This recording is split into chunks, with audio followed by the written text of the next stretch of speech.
આગળના પ્રશ્નથી શરૂઆત કરીશું. 30મા પ્રશ્નથી. Police constable test paper 9 Prag Mahal કયા જિલ્લામાં આવેલું છે? તો મિત્રો પ્રાગ મહેલ કચ્છ જિલ્લામાં આવેલ છે. જીએનએફસી ખાતરનું કારખાનું કયા શહેરમાં આવેલું છે? જીએનએફસી ખાતરનું કારખાનું ચાવજ શહેરમાં આવેલ છે. ખોડિયાર બંધ કઈ નદી પર બાંધવામાં આવેલ છે? ખોડિયાર બંધ શેત્રુંજી નદી પર બાંધવામાં આવેલ છે. મોઢેરાનું સૂર્ય મંદિર કયા રાજાના શાસનકાળ દરમિયાન નિર્માણ થયું? તો મોઢેરાનું સૂર્ય મંદિર ભીમદેવ રાજાના શાસનકાળ દરમિયાન નિર્માણ થયું હતું.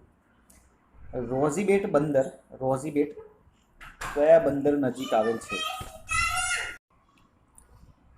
રોઝીબેટ કયા બંદર નજીક આવેલ છે? તો રોઝીબેટ બંદર કયા બંદર નજીક આવેલ છે? તો સાચો વિકલ્પ રહેશે બી ઓપ્શન, એટલે કે બેડી બંદર નજીક આવેલ છે. પાંચાળ નામે ઓળખાતો વિસ્તાર કયા જિલ્લામાં આવે છે? તો પાંચાળ નામે ઓળખાતો વિસ્તાર સુરેન્દ્રનગર જિલ્લામાં આવે છે, એટલે કે વિકલ્પ એ સાચો જવાબ રહેશે. જોગણી માતાનું પ્રાચીન મંદિર પાલોદર કયા જિલ્લામાં આવેલું છે? તો જોગણી માતાનું પ્રાચીન મંદિર પાલોદર વિકલ્પ ડી સાચો જવાબ રહેશે, મહેસાણા જિલ્લામાં આવેલ છે. પાવાગઢનો ડુંગર કયા તાલુકામાં આવેલ છે? તો પાવાગઢનો ડુંગર દરેક મિત્રોને ખ્યાલ જ હશે.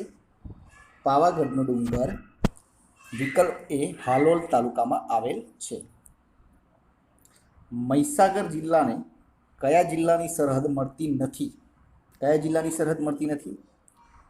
તો 38મા ક્વેશ્ચનમાં સાચો જવાબ રહેશે ગાંધીનગર જિલ્લાની સરહદ મળતી નથી, એટલે કે અરવલ્લીની મળે છે, ખેડા જિલ્લાની સરહદ મળે છે, પંચમહાલ જિલ્લાની સરહદ મળે છે, પરંતુ ગાંધીનગર જિલ્લાની સરહદ મળતી નથી. ગાંધીને બાપુનું બિરુદ કયા સત્યાગ્રહથી મળ્યું? ગાંધીજીને બાપુનું બિરુદ કયા સત્યાગ્રહથી મળ્યું? 39 ક્વેશ્ચનમાં સાચો જવાબ રહેશે એ ઓપ્શન, ચંપારણ સત્યાગ્રહથી ગાંધીજીને બાપુનું બિરુદ મળ્યું. ગુજરાતમાં સૌપ્રથમ હડપ્પીય સભ્યતાનું સૌપ્રથમ કયું નગર મળી આવ્યું? ગુજરાતમાં હડપ્પીય સભ્યતાનું સૌપ્રથમ કયું નગર મળી આવ્યું? તો રંગપુર. કયા મુગલ બાદશાહે કારીગરો માટે સમાન વેતન ઠરાવ્યું હતું? કારીગરો માટે સમાન વેતન ઔરંગઝેબે ઠરાવ્યું હતું. હથેળીમાં સમાઈ શકે તેવું કમ્પ્યુટર ખાલી જગ્યા તરીકે ઓળખાય છે. દરેક મિત્રોને ખ્યાલ હોવો જોઈએ. હથેળીમાં સમાઈ શકે તેવું કમ્પ્યુટર શું કહેવાય? બી ઓપ્શન, એટલે કે વિકલ્પ બી સાચો જવાબ રહેશે, પામટોપ કહેવામાં આવે છે. ઉદયપુર ખાતે કયું એરપોર્ટ આવેલું છે? ઉદયપુર ખાતે કયું એરપોર્ટ આવેલું છે? મહારાણા પ્રતાપ એરપોર્ટ ઉદયપુર ખાતે આવેલું છે. નૌકાદળના વડાને શું કહેવામાં આવે છે? નૌકાદળના વડાને શું કહેવામાં આવે છે?